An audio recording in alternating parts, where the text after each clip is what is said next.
Cage Fury 128 next weekend, December 15th at the Hard Rock. And with me today, the matchmaker of Cage Fury, Arias Garcia. How we doing, man? Good, Jake. How you doing, buddy? I am very well. Glad to be joined by you, especially because, you're a very busy man making all these fights. And I guess before we get into the card and breaking it down and talking some fun fights, let's talk about some questions I have about the card. Or We'll do the interview stuff first for the fans. And one of my big questions is, I interviewed Carlos Vera. He's all excited for the card. Then he gets signed by the UFC out of nowhere, which is something you guys deal right. with quite often. So what's Yeah, up with yeah. Wilson? Is he still on the card? Yeah, so Wilson's on the card. It was tough, getting him opponent on such short notice because he is such a high caliber opponent. So we were very limited on people that would say yes to him. Right. And obviously we were happy, that Carlos got the call. So we let him go right away. So breaking news, Wilson will be doing a rematch with Wendell Arroyo that he actually beat for the CFFC title. I'm looking at the Um, poster right now. awesome. So I do give, Wilson a lot of credit because it's a guy that he stopped before.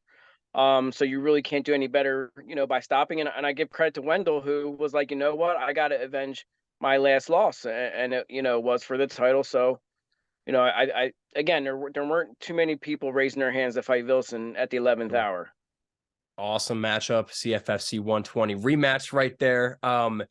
Is this at bantamweight? Because, Wilson got some weight problems, obviously. Yeah, so I mean, it's documented. Wilson's going through some weight struggles. He was a 45er featherweight for a Mhm. minute. Then he made 40, then 35. I mean, he's dedicated to this weight, and he knows that.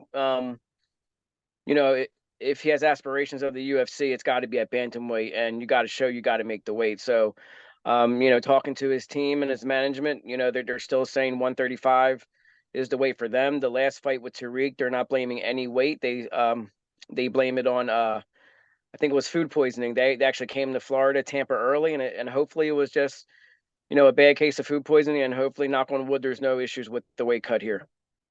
Awesome, man. I mean, that's a great fight. And then amongst a killer card already. So is the card finalized? Like, do we have any like cancellations, any more last minute additions? Yeah, so there's been a couple movements. We've been able to, put together, last minute replacements on. Unfortunately, Hunter Starner lost his opponent again. I feel terrible. Hunter, Riley's you know, out. Riley is out. Riley, got injured again, so hopefully he's able to get healthy over this Christmas break. Spoke to Riley. Actually, met his mom the other day. She's a great woman, and she's just so, disappointed that he can't fight. But everything happens for a reason. So, Sure. Riley's going to be taking, this card off. Maybe get him back in February. So yeah, I feel terrible for Hunter. He was supposed to fight one of the Sterling's last card, but that obviously that Yeah. didn't happen. So he's kind of snake bitten. But Jake, breaking news. Literally like 5 minutes before I got on this interview, we will see the return of our 125 champion. Fumi Nakuda is going up to 135 on less than 2 weeks' notice to fight Hunter Starner. So Woo! it'll be interesting seeing how Fumi does. Not a lot of people are raising their hand to fight Hunter, and Hunter took this fight without zero hesitation. So it's 2-1 versus 6-0. This is probably one of the fights I'm most excited about right now. Oh man, yeah, that just got me super excited there. That's two killer additions to an already stacked card. And last question about this card for now. Just because Manny Morales maybe mentioned something up with his opponent, can you say anything? If that fight's good? Yeah, so Manny's fight is one of the fights that we have to replace. So we're looking to that. I've been in contact with Jonathan Webb and Manny almost daily. I'm working hard. Manny's been working hard, and I would hate to see that fight not come to fruition. So we're working hard to get that replaced, and I'm confident we'll get it replaced. It's just obviously these things take time. Yeah, man, your job is not easy. I just, interviewing fighters, I know how rough it is. I can't even imagine trying to match them up against each other. So And I hats off will to I you. will say this, Manny's been great about it. Kudos to Manny. I can't imagine as a fighter, like you said, of you train for this guy for 6 to 7 weeks, and next thing you know, this guy's out, and then his head must be spinning right now, and I apologize, but we're going to work hard to get him on the card. When I talked to him, he said he's not even paying attention to it. He's just acting like he still has a fight and training hard. So, Manny, Yeah. we got you, bro. And then obviously, before we again, a couple more things here. Fury grappling 8. That news came out. That's a stack card. I know that's like Yeah. Webb's thing, kind of, but I know you're still involved. So, like, what are your thoughts on that Yeah. card? I love it, man. I love it. Made a post about it earlier. It's great to have Aljamain back. It's great to see him go against Kevin Dantzler, who, beat his buddy Marab. So that's a great storyline there. It's great to get the Dawkins brothers on one card again. Yep. It's Eric Anders. It's really awesome to bring this. It's really awesome that the UFC really doesn't come here this often to the PA and Philly and Jersey, and to see these guys in the intimate arena like the 2300 arena and get to see them up close. It's really a great thing that Rob and Jonathan and Brad have put together. And Rob last night at the press conference was talking about more UFC editions. You know anything about that? Can you say anything there, or just I gotta shut up? And I gotta shut up about that. I can't say that. Fine, we'll wait. Well, is Ben the Bane gonna get on this card? Listen, if the card's not complete unless Bane's on the card. I think Brad Bowen should go through the USADA pool because I don't know. I didn't like that last one. I think Brad's on something. Brad, we're getting you tested, man. That's unfair. But without further ado, let's get into Cage Fury 128 because, like I said, stack card. Did you get a chance to watch that press conference we did last night? I did watch a little bit. I can't find the full length. I saw the Oh, really? thing you put on YouTube. It was like 3 minutes and like 11 seconds. You got to text me the full I'll send it length. to you. It's on Cage Side Yeah. Press. But yeah, it was a good time and we came together in like 24 hours notice. So next time with Awesome. more preparation, it'll be great and we can get you there too. Awesome. But yeah, man, let's talk about this card because top to bottom, it's like you had 120, but this is like one of the big cards of the year. Like you stacked it prelims through the main card. So I guess what are your overall impressions? Like, are there any matchups that really stand out to you? Yeah, I mean, like this is the one like me, Rob, and Brad. We're actually like we're in disagreements about who should be on the main card because it really is stacked, and unfortunately a fighter is going to be mad because they might not make the fight pass portion, but they'll be on the OnlyFans prelims. But Jake, this card is really good, and I'm proud of it. We have 2 title fights. As you know, Rob Watley won the CFFC title over Cedric Gunninson. I think he's an absolute killer. Armando Gaethje is a fighter I've been following for a while. Has another title on another regional show, and we've been hitting each other up on Instagram, and I'm happy that it finally came to fruition that we're probably bringing the 2 best 155ers in the East Coast, probably in the United States. And whoever wins this can't really be denied a UFC call up. I mean, dude, that's really how it is. Once you get Cage Fury champ, that attention is on you. And my buddy Luke Fernandez also going for a title against Peter New. So, how you feel about that one? Listen, there there's not too many people raising their hand to fight Luke Fernandez. No. So I give Peter New a lot of credit. He's probably going to be coming into the most hostile territory ever. I won't get into numbers, but Luke Fernandez did break Jonathan Webb's all-time ticket selling record. Oh, So wow. that place is going to be really it's always pro Luke, but it's really going to be really pro Luke, and it's going to be a scary atmosphere for Peter New, but I don't think he's going to be phased by it at all. And we haven't had a light heavyweight champion in a minute, so I'm happy that we're going to crown a new one. And we got some other 205ers down the line that are ready to go against the winner of this one.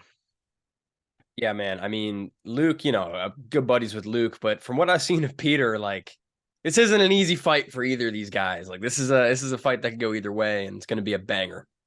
No, and Dante and his team, we got a couple of those guys on there. Dante's great. Dante, he said it doesn't matter who I get for Luke. It's a yes. So they've been really easy to work with. Shout out to Dante Rivera and his squad and Asher and all them. Yeah, Dante's is great, and they got Luke Fernandez, Galante, Eric Nolan, and Jerry Leshy on the card. So just keeping it with those guys, Galante making his pro debut. I mean, where do you see this guy in 5 years? Because Galante's one of those guys I could see being like UFC contender champion. Absolutely. I think he's just one of those guys that needs to put it all together. Dante and I talk a lot behind the scenes. He raves about Galante all the time. He's been a little bit snake bitten too. He was supposed to be on the last card, the last CFFC card I believe we did in Pennsylvania as an amateur. Mhm. And I'm thankful he took, the leap to the pros, because sometimes, it's harder to get an amateur. Sometimes amateurs flake. It's just the nature of the business. But I'm really excited for Nick's pro debut. I can see him, in a couple years, vying for the middleweight title for Cage Fury, and going on from that. He has a lot of potential, and I'm excited to see how he does in the pro ranks. And just while it's on my mind, cancellations. We lost Vera to the UFC. We lost Riley Palmer, unfortunately. A lot of hype with him. And somebody else we lost a while ago, my good friend, Eddie Torres. So I guess Eddie's one of the big names of Yeah. CFFC. So Mhm. what's it like losing a name like that? And when are we getting Eddie back? So bummed about it. Yeah. So number one, Eddie Torres is the man. Mhm. That's the man right there. Appreciate all he does stuff for me behind the scenes, which I appreciate. Is always good to my family whenever they come to the show. Yeah, man, it sucks because that's the one thing I think we talked about last time when I sat down with you, Jake, is like you get close to these guys, especially the local Yeah, guys that I man. have a lot of dealings with. So when Eddie, got taken off the card, it was crushing, because I know how much Eddie's put in behind the scenes to work to get himself healthy, and to have this little setback to take him off the card. I know he's crushed, but he's there getting the fighters ready, getting Piper ready, getting Petrosky ready, helping with Donovan. So I know he's there for his other guys. I'm just hoping he'll finally, early quarter of 2024, gets the shot that he deserves, and gets back in our cage to showcase his talent. Yeah, man, it's been too long. We need some Taina Warrior back in the Cage Fury cage ASAP. So Eddie, get well, my man. We'll see you soon. And then at the press conference last night, something that was, I don't know if it was talked about the press conference or before, but a common theme is Frank Wells going up against Robert Lustig, and Lustig's record on paper not the greatest, 8-15, but Yeah. for people who really look at fights, this guy's not a slouch. He's had hard fights. Every fight he's been in's been pretty close. He's like a dangerous dude. So why, tell the people why Frank Wells versus Lustig's not like a Frank Wells going up against that, in quotes, a can. You know what I mean? Right. So you hit the nail on the head, Jake. Robert doesn't have the best record, right? But he's a warrior. I don't like having guys, with his records on our card. Not that it cheapens anything. It's just I don't want to get them into. I don't want to get them hurt. I don't want to get them, their record, more negative. But when I saw Robert fight in person, just think about this. Anthony Delemy, who's also on this card too, he took Anthony Delemy that fight on like less than 72 hours notice. Like literally like 72 hours notice. And it's funny story, he was going to be fighting Eddie Torres.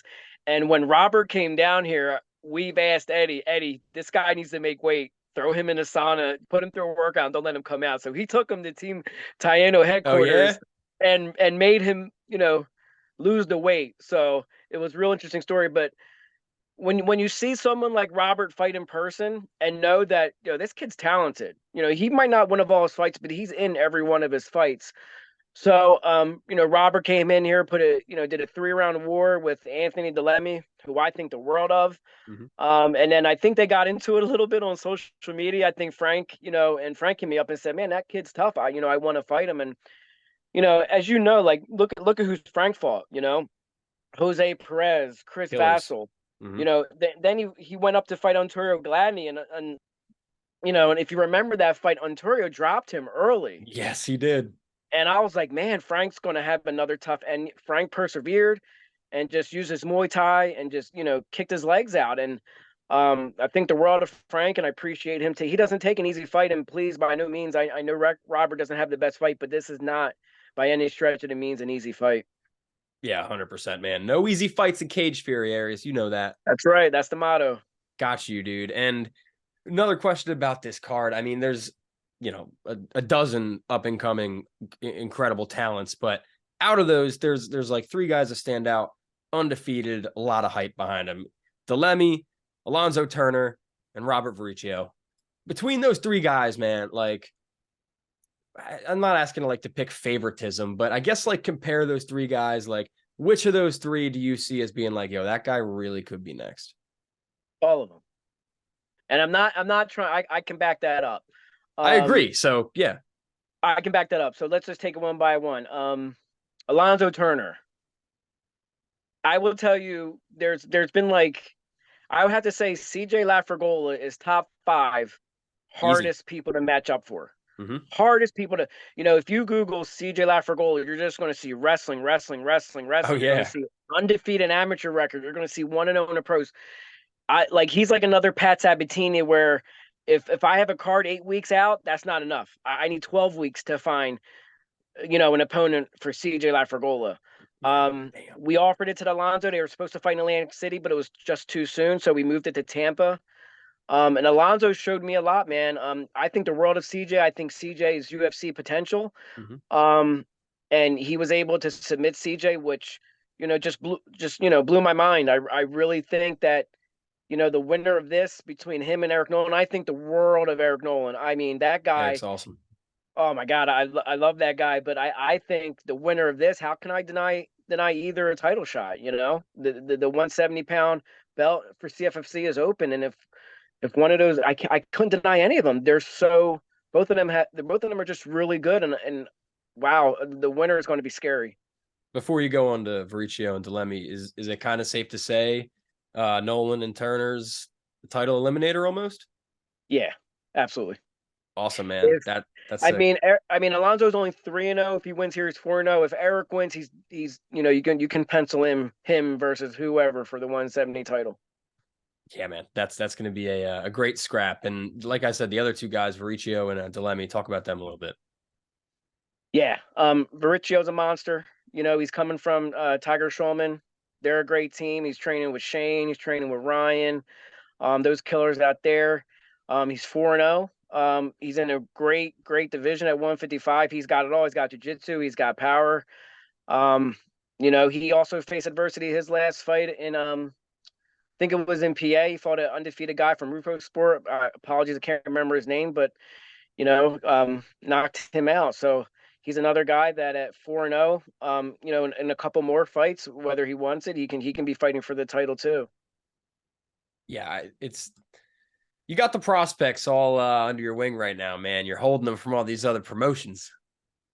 Yeah, I mean, I hope they don't get mad, but it's a great as a matchmaker, it's a really great problem to have that we have all these high level, prospects that, Yes. can fight on any given card. And lastly, like Delemy's just, a monster. He's a 45er. He could be vying for the featherweight title soon for Cage Fury. Comes from, a great team, and I think him versus, excuse me, his next fight could just be really good.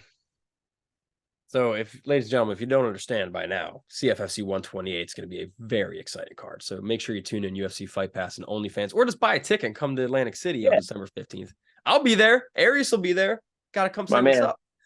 Before I get you out of here, Arias, got to ask you 3 questions about the future. Sure. This first one's actually not my question. It's a couple of my media friends' questions or Okay. question.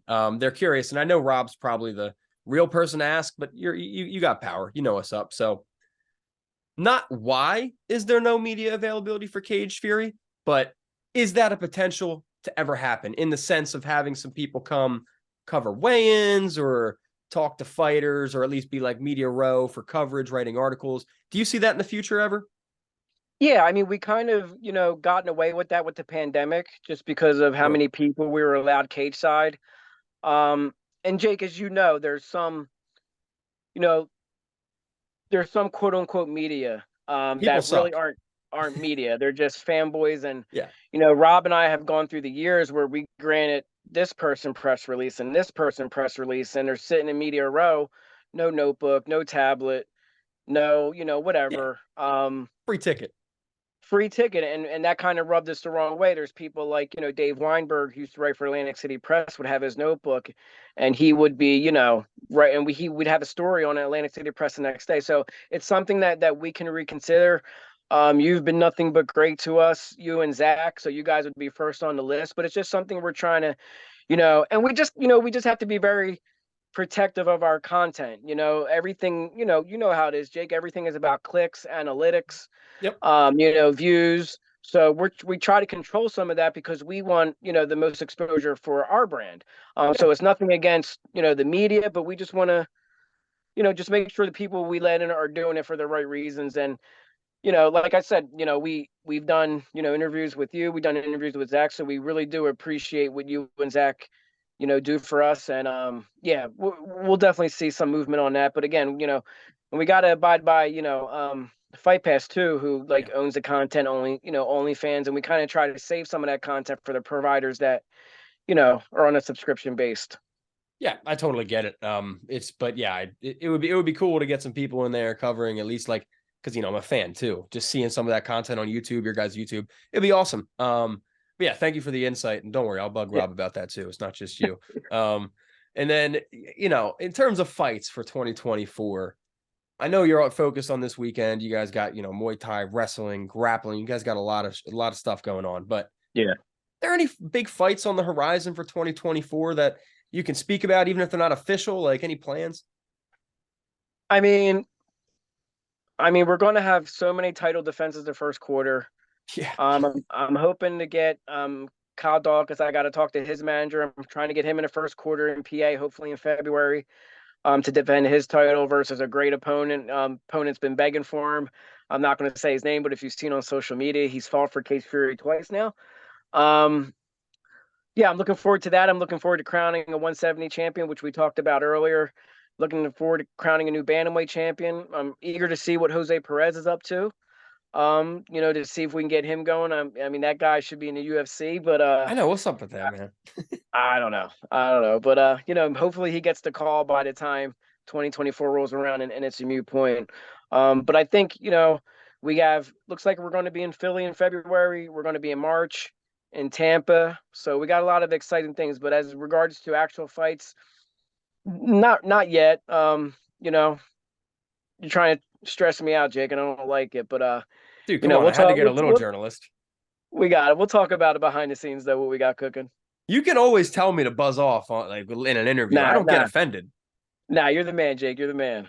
Well, Arias, you're the man too, dude. Thank you for the time. Ladies and gentlemen, Arias Garcia, I'll put all his social medias below. Go follow him. Go follow Cage Fury and tune in CFFC 128, December 15th. It's going to be a hell of a show, obviously. Arias, thank you, my man. Thanks, Jake.